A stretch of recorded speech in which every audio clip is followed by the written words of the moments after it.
로마서 6장 23절입니다. 우리 다 같이 한 목소리로 함께 말씀을 읽겠습니다. 로마서 6장 23절입니다. 같이 읽겠습니다. 시작. 죄의 삭은 사망이나 하나님의 선물은 예수 그리스도 우리 주를 통해 얻는 영원한 생명이니라. 아멘. 기도하겠습니다. 하나님 아버지, 불법과 죄들 가운데서 죽었던 우리를 그리스도와 함께 살리시고 하늘의 왕자에 앉히시사 하나님의 자녀라고 하는 특권과 함께 놀라운 은혜의 삶을 누리며 살 수 있는 이 귀하고 엄청난 은혜를 베풀어 주신 하나님 아버지께 감사드립니다. 우리의 모든 죄들, 곧 과거와 현재와 미래의 모든 죄들을 단번에 십자가 위에서 영원히 깨끗이 해결해 주시고 다시는 기억지 않겠다고 약속해 주신 것을 인해 감사드립니다.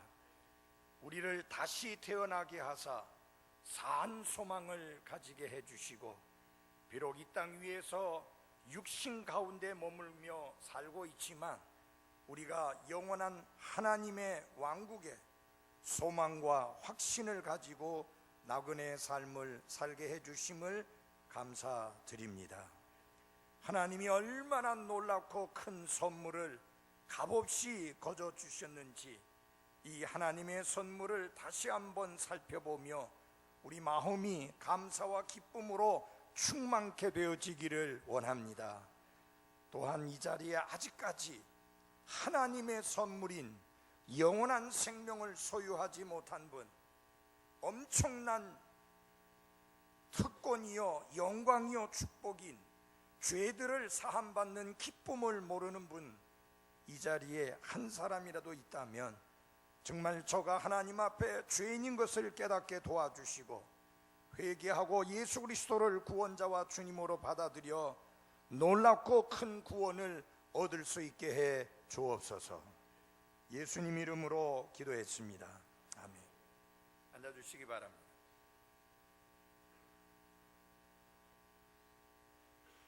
이 로마서 6장 23절은 서로 대조적인 두 가지 사실이 아주 돋보이게 드러나고 있는 것을 발견하게 됩니다. 그 하나는 무엇이냐면은 죄의 삭은 사망이다. 사실은 여기서 잘라야 됩니다.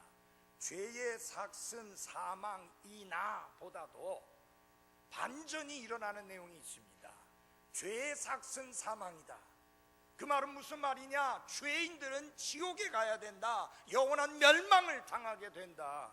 영원히 하나님께로부터 버림받아 저주를 받는다. 그런 절망적인 선언이 죄의 삭은 사망이라는 말씀입니다. 그러나 이 말씀 가운데 반전이 일어나고 있습니다. 제가 성경을 읽는 중에 아주 좋아하는 단어 중에 하나가 어떤 단어냐면은 영어로 but 하는 말입니다. 그러나 하는 뜻입니다.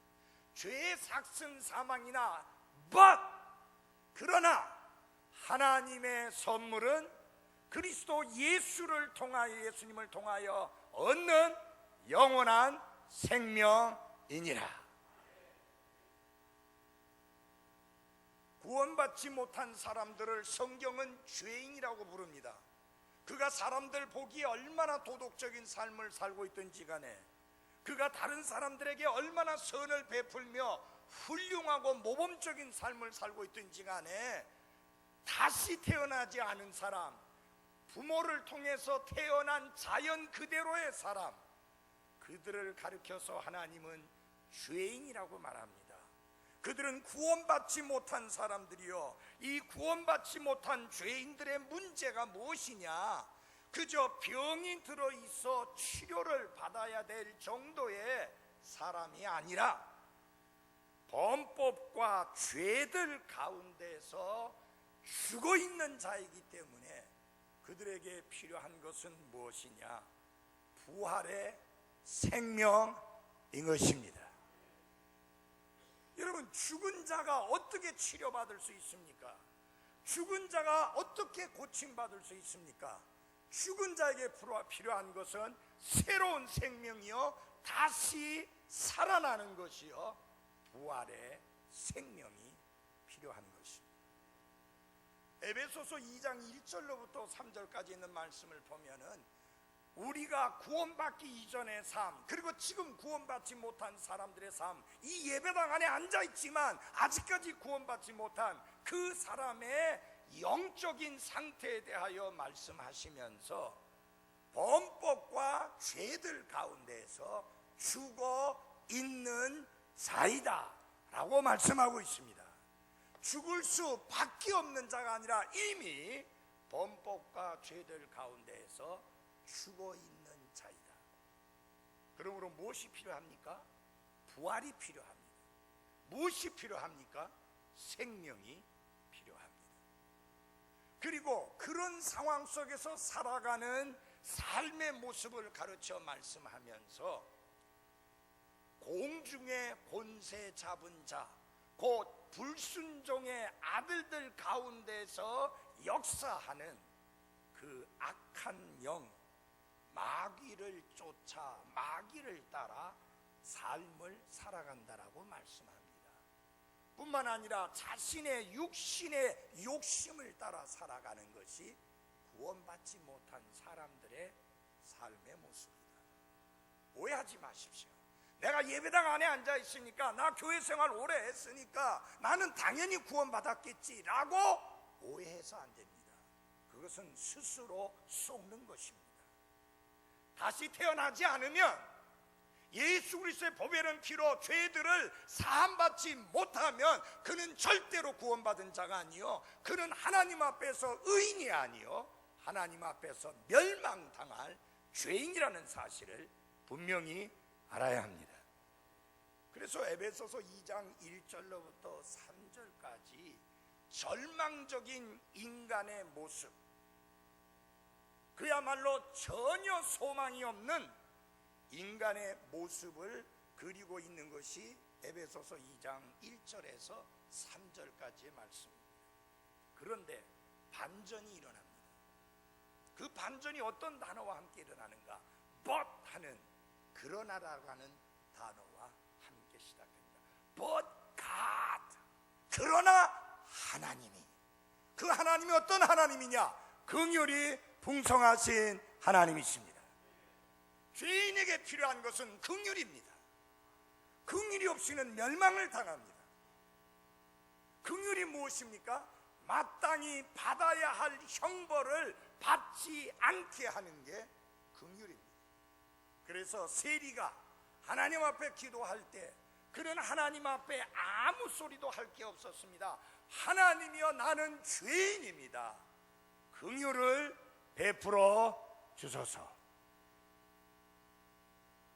긍휼에 풍성하신 하나님께서 친히 우리를 사랑할 때 보여주신 자신의 크신 사랑으로 인하여 심지어 우리가 죄들 가운데서 죽었을 때에 우리를 그리스도와 함께 살리셨고, 살리셨다. 왜 살리셔야만 했습니까? 죽은 자이기 때문입니다. 여러분, 죽은 자에게는 생명이 필요한 것이지, 다시 살리는 게 필요한 것이지, 가꾸고 다듬고 꾸미는 게 아닙니다. 미국 사람들은 장례를 지내게 될 때 우리처럼 그런 이상하게 생긴 수의를 입혀가지고 보기에도 흉한 모습을 하지 아니하고 평상시에 입던 옷을 입히고, 여자들 같은 경우는 뽀얗게 화장까지 하고 루즈까지 발라가지고 정말 잠든 사람인지 죽은 자 사람인지 헷갈릴 정도로 해놓습니다. 근데 우리나라 사람은 8번 묶어요. 얼굴도 안 보입니다. 둘을 비교해 보면 하나는 살아있는 것 같은 모습이고 하나는 빨리 갔다가 무덤에다가 빨리 묻어야 될 모습이고, 그렇게 겉모습은 차이가 있습니다. 그러나 차이가 전혀 없는 게 있습니다. 죽었다는 면에 있어서는 둘이 똑같습니다. 잘 들어주십시오. 종교, 도덕, 교회,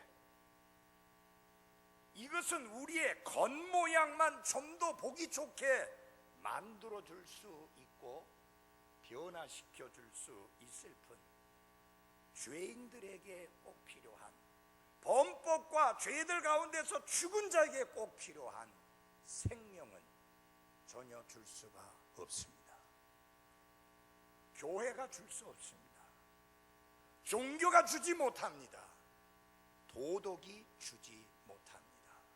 율법이 주지 못합니다. 생명은 오직 예수 그리스도, 그분만이 주실 수 있습니다. 그래서 성경은 뭐라고 말씀하고 있습니까? 하나님의 선물은 영원한 생명인데, 그 영원한 생명을 어떻게 얻느냐? 우리 주 그리스도 예수님을 통하여 얻는다고 말씀을 하고 있습니다. 예수님께서 이 땅에 계실 때 죽은 자들을 여러 번 살리신 적이 있습니다. 이 마태복음 11장 6절에 보면은 죽은 자들이 일으켜지며 라고 말씀했는데, 예수님이 이 땅에 계신 동안에 얼마나 많은 죽은 자들을 일으키시고 살리셨는지 저희들은 알 길이 없는데, 그런데 복음서에는 단지 3사람을 살리신 그 부활의 사건만을 기록을 하고 있을 뿐입니다. 2사람은 이름이 밝혀지지 않았고 1사람은 이름이 밝혀져 있습니다. 첫째는 회당의 치리자, 개역성경에 회당장이라고 부르는 야이로의 딸.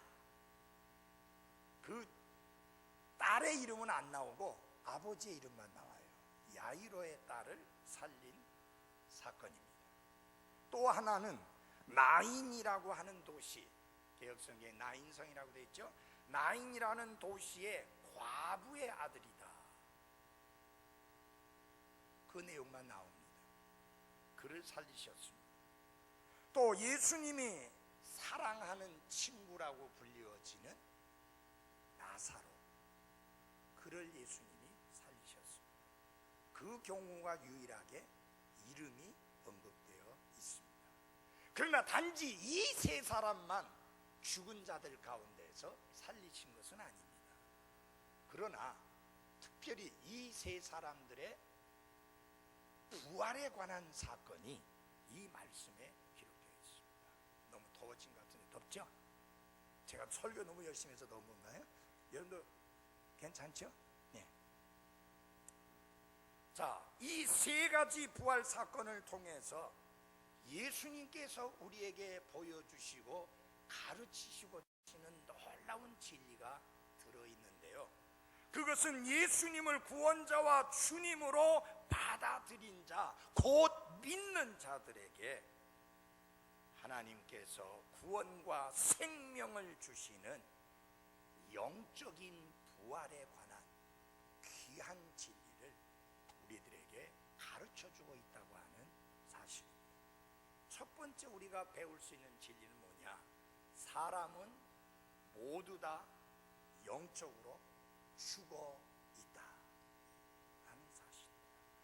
잘 들어주십시오. 영이 죽은 게 아닙니다. 영은 죽지 않습니다. Spiritually death, 영적으로 죽은 거지 영이 죽은 건 아닙니다. 이 3사람의 죽음을 통해서 배울 수 있는 것이 무엇이냐면요, 회당의 치리자 야이로의 딸은 12살이라고 하는 비교적 어린 나이에 죽음을 맞이했습니다. 나인이라는 도시의 과부의 아들은 청년이라고 부른 것을 보아서 아마도 10대 후반이나 20대 초반으로 그렇게 추정이 되는데 그도 젊은 나이에 죽었습니다. 반면에 예수님이 사랑하는 친구 나사로는 그에게 여동생이 둘이 있었는데 마리아와 마르다라는 두 여동생이 있었던 것을 보아서 그 앞에 두 사람보다는 나이가 더 많았던 장년이었다고 하는 사실을 알 수가 있습니다. 자, 이 세 사람의 죽음을 통해서 배울 수 있는 것은 무엇이냐? 죽음은 죄의 결과이기 때문에 나이와 상관없이 사람들을 찾아온다라고 하는 사실. 뿐만 아니라 죄는 모든 사람을 죽음으로 이끈다라고 하는 사실을 보여주고 있습니다. 죄의 삭은 뭐라고요? 큰 소리로 사망이라 했습니다. 한 번 죽는 것은 사람들에게 정해진 것이요 라고 성경은 엄중히 말씀하고 있습니다. 어린아이들도 하나님 앞에 죄인이고 젊은 청년들도 하나님 앞에 죄인이고 어른들도 하나님 앞에 죄인이며 영적으로 그들은 죽어있는 자이다 라고 하는 사실. 그래서 성경 분명히 말합니다. 의로운 자는 없나니 단 한 사람도 없다. 그래서 모든 사람이 죄를 지어 하나님의 영광에 이르지 못했다. 한 사람으로 말미암아 죄가 세상에 들어오고 죄로 말미암아 사망이 들어왔나니 이와 같이 모든 사람이 죄를 지었으므로 사망이 모든 사람에게 임하였다. 그러니까 어리든 젊든 나이 들었든 상관없이 모든 사람은 하나님 앞에서 영적으로 뭐한 자다? 죽어있는 자이다. 그가 다시 살리심을 받기 전에는 그는 영적으로 죽어있는 자이기 때문에 하나님과 교통할 수 없다고 하는 것입니다. 근데 여기 보면은 상당히 재미있는 사실이 있습니다. 회당의 치리자 야이로의 딸은 예수님이 그 집에 도착했을 때 방금 숨을 거둔 상태였습니다. 그 다음에 나인이라는 도시의 과부의 아들의 경우에는 장례를 치르고 있는 중이었기 때문에 최소한 하루 전에 죽었을 것이라는 것을 알 수 있습니다. 왜냐하면 유대인들은 죽은 지 24시간 안에 장례를 지내기 때문입니다. 그 다음에 예수님의 사랑하는 친구 나사로의 경우에는 예수님이 베다니에 도착하시고 무덤 앞에 섰을 때 마르다가 하는 말이 그는 죽은 지 나흘이 지났다라고 그렇게 말을 했습니다. 이 세 사람 중에 누가 제일 많이 죽었는가요? 이 세 사람 중에 누가 가장 많이 죽었는가요? 이렇게 물으니까 여러분들 웃네요. 근데 많이 웃을 것 같은데 너무 지금 내가 초장부터 아주 굉장히 강하게 설교하니까 긴장들 많이 한 것 같아요. 이 세 사람 중에 누가 제일 가장 많이 죽었어요? 아니. 죽음에 있어서 많고 적음의 정도가 있을 수가 없습니다. 그러나 부패한 정도에는 차이가 있을 수 있습니다. 야이로의 딸은 전혀 부패되지 않았고 눈으로 보기에는 금방 잠든 소녀처럼 보였습니다. 나인이라는 도시의 과부의 아들의 경우에는 이제 막 부패를 시작하는 그런 상태입니다. 나사로의 경우에는 죽은 지 나흘이 지났기 때문에 냄새를 풍기고 있었습니다. 여러분, 이 말을 왜 말씀드린지 압니까? 남녀노소를 막론하고 구원받지 못한 죄인들은 모두 영적으로 죽은 자이며 단 차이점이 있다면 부패 정도가 다를 뿐이다. 이게 무슨 말이냐면요, 탕자는 돼지 우리에서 돼지를 치고 있었기 때문에 그 몸에서 무슨 냄새가 났을까요? 돼지 냄새와 같은 악취를 풍겼습니다. 바리새인들은 겉을 깨끗이 했기 때문에 스스로 깨끗한 자라고 주장을 하고 있었지만, 종교로 단장을 해가지고 종교로 옷을 입어가지고 매우 종교적인 사람이 돼가지고 겉으로 볼 때는 엄청나게 깨끗한 사람처럼 보였지만, 예수님은 속 중심을 보시는 분이기 때문에 회칠한 무덤과 같고 그 속에는 썩어 있는 시체가 들어있다라고 예수님은 말씀했습니다. 결국은 구원받지 못한 사람은 누가 보아도 손가락질하고 비난할 만큼 그렇게 냄새를 푹푹 풍기면서 죄인으로 살아가든지, 아니면 매우 자기 자신을 잘 단장해가지고 종교인으로서 깨끗한 척, 의로운 척, 선한 척, 아름다운 척 포장해서 살아간다 할지라도 하나님이 보실 때에 구원받지 못한 사람은 똑같이 다 영적으로 죽어 있다라고 하는 사실입니다.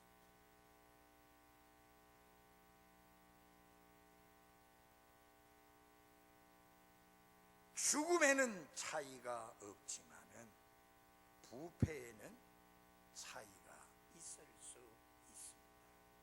그래서 어떤 사람들이 생깁니까?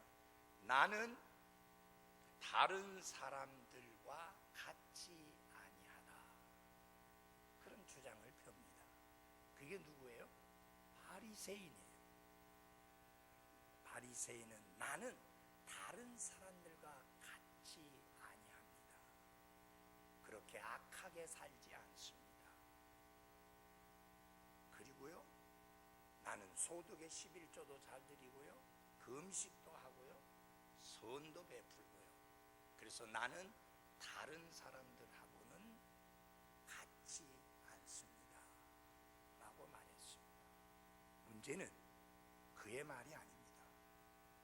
중요한 것은 하나님이 뭐라고 말씀하느냐가 중요합니다.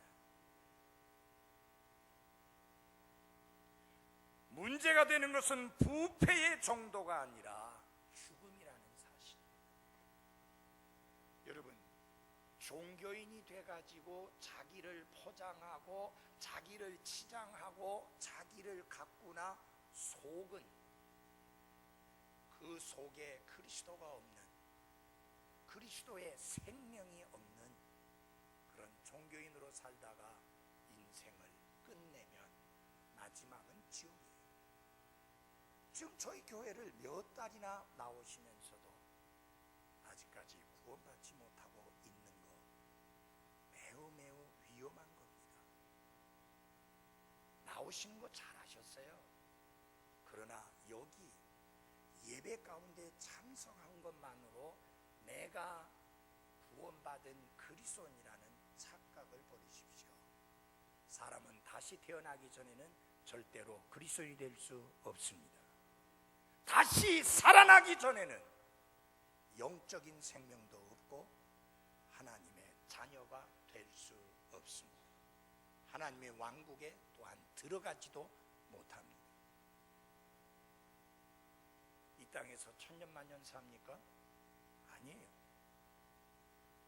한번 죽는 것은 사람들에게 정해진 것이요, 이것 뒤에는 심판이 있으리니 심판을 맞을 준비가 되어 있어야 합니다. 언제 구원받으셨어요? 언제 다시 태어났어요? 언제 거듭났어요? 언제 하나님의 자녀가 되었어요? 언제 하나님 앞에 의롭다 하심을 받았어요? 언제 모든 죄들을 사함 받았어요? 언제 사망에서 생명으로 옮겨졌어요? 언제 어둠에서 빛으로 옮겨졌어요? 언제 지옥에서 천국으로 옮겨졌어요? 분명한 날, 그 분명한 구원의 경험이 있어야만 하는 것입니다. 그렇지 않으면 그가 목사가 되든 집사가 되든 교회를 수십 년 다니든 절대로 하나님의 왕국에 들어갈 수 없습니다. 사람은 다시 나야만 된다. 그것은 새로운 생명을 얻는 것을 말합니다. 그래서 두 번째 여러분에게 말씀드리고자 하는 건 뭐냐? 죽은 사람에게 가장 필요한 것은 뭐다? 큰 소리로 얘기해보세요. 뭐예요? 생명이다. 아이, 죽은 사람에게 가장 필요한 것은 뭐다? 생명이다. 죽은 사람에게 가장 필요한 것은 생명인데, 이 생명은 내 노력이나 내 수고나 내 열심이나 내 희생을 통해서 얻을 수 있는 게 아니라 로마서 6장 23절에서 말씀하고 있는 것처럼 하나님의 선물입니다. 하나님은 우리에게 육체적인 생명도 선물로 주시는 것처럼 영적인 생명도 선물로 주는 것입니다. 좀 전에 읽은 말씀 기억하시죠? 한 번 더 읽어볼까요? 죄의 삭슨 시작. 죄의 삭슨 사망이나 하나님의 선물은 예수 그리스도 우리 주를 통해 얻는 영원한 생명이니라. 오직 하나님만이 여러분과 저에게 육체적 생명은 물론이고 영적인 생명을 주실 수 있는 유일한 분이십니다. 그래서 이렇게 요한복음 5장 26절에 이렇게 말씀했습니다. 아버지께서 자기 속에 생명이 있는 것 같이 아들에게도 주사 그 속에 생명이 있게 하셨다. 그 말은 무슨 말이냐면 예수 그리스도께서도 여러분과 저에게 무엇을 주실 수 있다는 말이냐? 생명을 주실 수 있다고 하는 의미인 것입니다. 그래서 예수님이 이렇게 말씀했습니다. 내가 그들에게 영원한 생명을 주노니 그들이 결코 멸망하지 않을 것이요. 죽어봐야 천국 갈지 지옥 갈지 안다고 하면 그때는 너무 늦어요. 구원 문제는 죽을 때 해결하는 문제가 아니라 구원 문제는 지금 오늘 이 시간에 해결해야만 하는 것입니다. 분명히 구원 받으셨어요? 분명한 구원의 경험과 함께 확신이 있어야 합니다. 확신은 하나님의 은혜예요. 하나님이 우리를 구원해 주셨을 뿐만 아니라 그래서 구원받는 거 하나님만 알게 해주신 게 아니라 우리가 알고 확신할 수 있게 해주신 하나님께 영광을 돌려드립니다. 그런데 여러분, 예수님은 이 영원한 생명을 어떻게 주시는가? 다 같이 요한복음 5장 24절을 열어주십시오. 요한복음 5장 24절.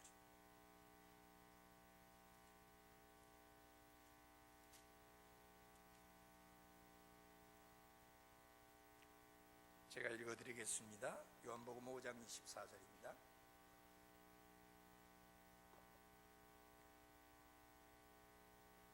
진실로 진실로 내가 너희에게 이르노니 내 말을 듣고 또 나를 보내신 분을 믿는 자는 영존하는 생명이 있고 또 정죄에 이르지 아니하라니 사망에서 생명으로 옮겨졌느니라. 여기서 예수님 뭐라 하죠? 내 말을 듣고 믿는 자는. 그러니까 여러분, 예수님은 누구에게 생명을 주시는가? 듣고 믿는 자에게 생명을 주십니다. 무슨 말씀을 들어야 됩니까? 구원의 복음을 들어야 하는 것입니다. 왜냐하면 복음만이, 구원의 복음만이 믿는 자들을 구원하는 하나님의 권능이기 때문입니다. 그러나 여러분 아십니까? 교회 강단에서 구원의 복음을 선포하고 있지 않다고 하는 사실. 여러분 잘 들어주십시오. 이 각각의 세 가지, 이 세 부활 사건 속에서 예수 그리스도께서 죽은 자를 살리실 때 어떻게 했는지를 보시기 바랍니다. 예수님께서 소녀에게 이르시되 saying 말씀하셨다고 말이죠. 소녀야 일어나라. 그러니까 일어났습니다. 청년아 내게 이르노니 일어나라 말씀하시니 일어났습니다. 나사로에게 큰 소리로 외쳐 나사로야 나오라. 그러니까 각각의 결국 죽은 사람에게 생명을 준 것은 살아있는 하나님의 말씀, 예수 그리스도의 말씀, 그 말씀이 그들을 살렸던 것입니다. 하나님의 말씀은 권위를 가지고 있고 생명이 있고 권능이 있는데 바로 예수 그리스도의 말씀에 그런 권능이 있는 것입니다. 왜? 예수님은 하나님이시며 그러므로 그분의 말씀은 곧 하나님의 말씀이기 때문인 것입니다.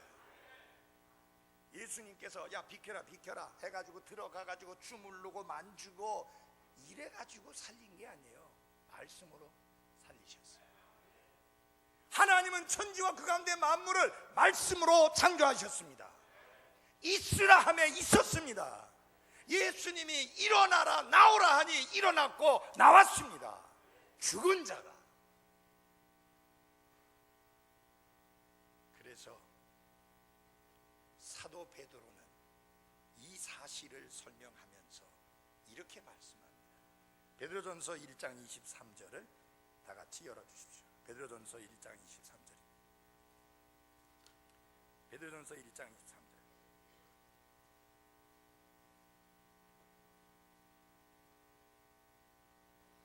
1장 23절.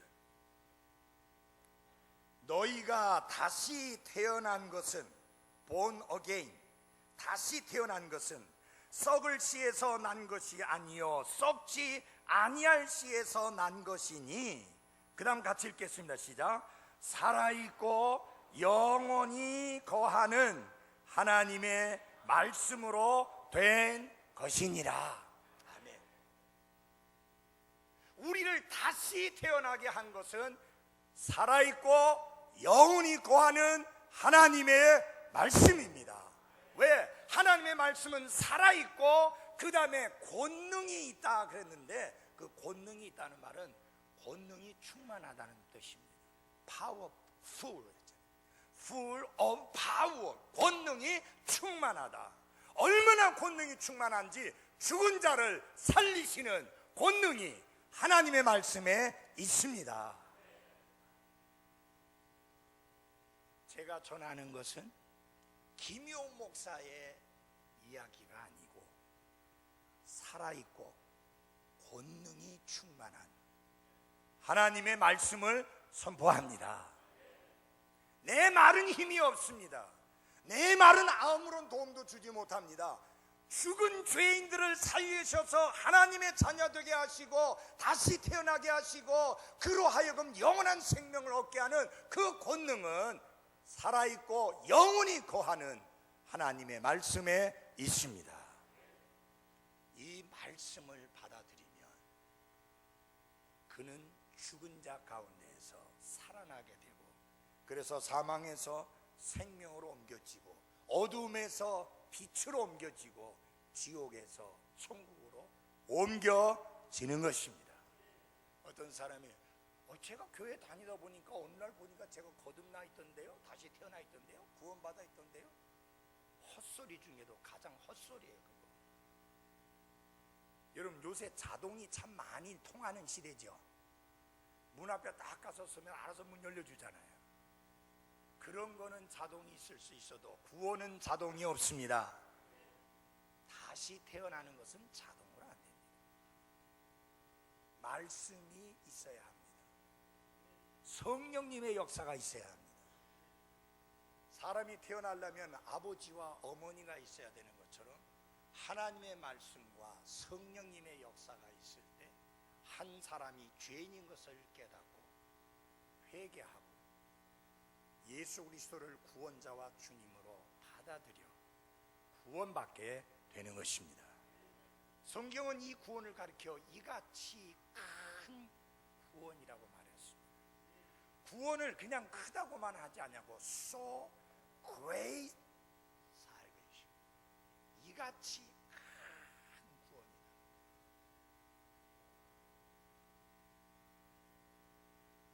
그렇게 엄청난 구원을 선물로 받았는데 내가 구원받은 것도 모르고 그럴 수는 없다는 이야기. 여러분 이 땅에 이 귀 빠진 날, 이런 왜 귀 빠진 날이라고 하는지 알아요? 이 땅에 태어난 거를 머리부터 나오잖아요.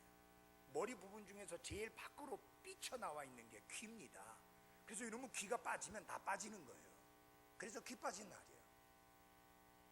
그 귀 빠진 날에 요란하게 잔치하고 뭐하고 난리 복구를 치지만 거듭나지 못하면, 다시 태어나지 못하면 지옥 간다는 이야기예요. 중요한 거는 요 귀 빠진 날이 아니고 중요한 거는 두 번째 다시 태어난 날, 거듭난 날이 중요합니다. 사람은 한 번 태어나면 두 번 죽고, 두 번 태어나면 한 번 죽을 수도 있고 안 죽을 수도 있고, 저는 한 번이라도 안 죽기를 원합니다. 무슨 말이냐? 예수님이 제가 살아계실 때 다시 오실 수 있기를 소망하고 기대합니다. 그래서 제 장례식을 여러분이 치르지 않게 되기를 원합니다. 내 아이들이.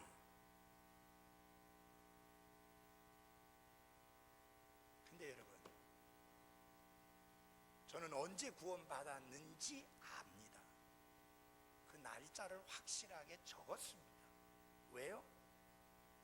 내가 귀가 빠진 날은, 옛날에는요, 이 제대로 신고를 안 해가지고 이렇게 키워보다가 저놈 안 죽고 잘 사네, 그러면 가서 출생신고 하는데 처음에 태어난 날이 아니에요. 그 신고하는 날로 하다 보니까 생일이 엉망진창 되는 거예요. 저 같은 경우는 이북이 고향이다 보니까 6.25 전에 내려왔다가 뻥 터지다 보니까 아무 소리도 없으니까 아버지가 세각대로 가가지고 그냥 신고해 놓다 보니까 뭐 3년이나 늦게 만들어 놓고 뭐 난리 복고예요. 내가 그날을 어떻게 합니까? 태어났는지 안 태어났는지 의식도 없는데, 아무도 알지 못하는데. 그런데 다시 태어난 날은 압니다. 왜요? 내가 분명히 의식이 있는 가운데 내가 복음을 들었어요. 구원의 복음을 들었어요. 그 구원의 복음을 받아들였어요. 성령님이 내 안에 들어오셨어요. 그분이 내가 구원받은 것을 증언해 주셔요. 그 놀랍고 놀라운 날을 어떻게 잊어버릴 수 있습니까? 놀라운 놀라운 날이었네, 영원히 못 잊을 날. 죄악의 길 잃고 헤매던 나 주님 구원하여 주셨네.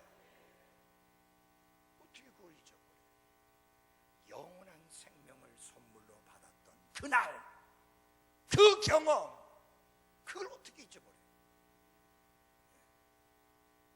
저희 아이들이 제 칠순 선물로 좋은 차를 사줬는데, 언제 사줬는지도 지금 벌써 잘 우리 큰아들이 먼저 미리 사줘놨으니까 그러더라고. 아버지, 작은 아들 똑같이, 아버지 절대로 잊지 마세요. 일찍 사줬다고 또 내년에 딴소리 하시면 안 돼요. 그거 잊어버릴 수 있어요.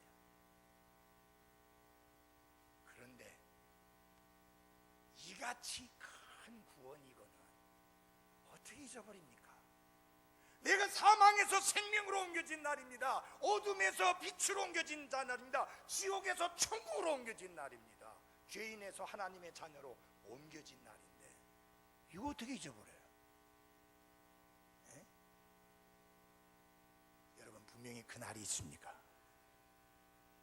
정확한 날짜 시간을 기억하지 못하더라도 확실한 것은 그 날이 있어야만 하는 것입니다.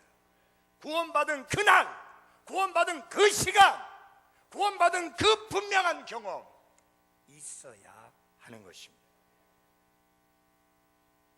구원에 대한 감사와 감격과 기쁨은 시간이 흐를수록 더 커지고 늘어날 수 있지만, 구원 받아야 무슨 감격이 있든지 자시든지 할 거 아니에요. 확신이 중요한 거 아니라 구원 자체의 경험입니다. 제발 제 설교를 들은 분 중에 지옥 가게 되는 분이 없기를 바랍니다. 그러려면 어떻게 돼요? 회개하고 예수님을 구원자로 받아들여 구원받아야 합니다. 예수님이 자기 백성에게 왔는데 자기 백성이 받아들이지 아니했는데, 받아들이는 자, 그가 유대인이든 이방인이든 받아들인 자, 곧 그 이름을 믿는 자는 하나님의 아들이 되는 권능을 주셨으니. 언제 받아들이셨어요?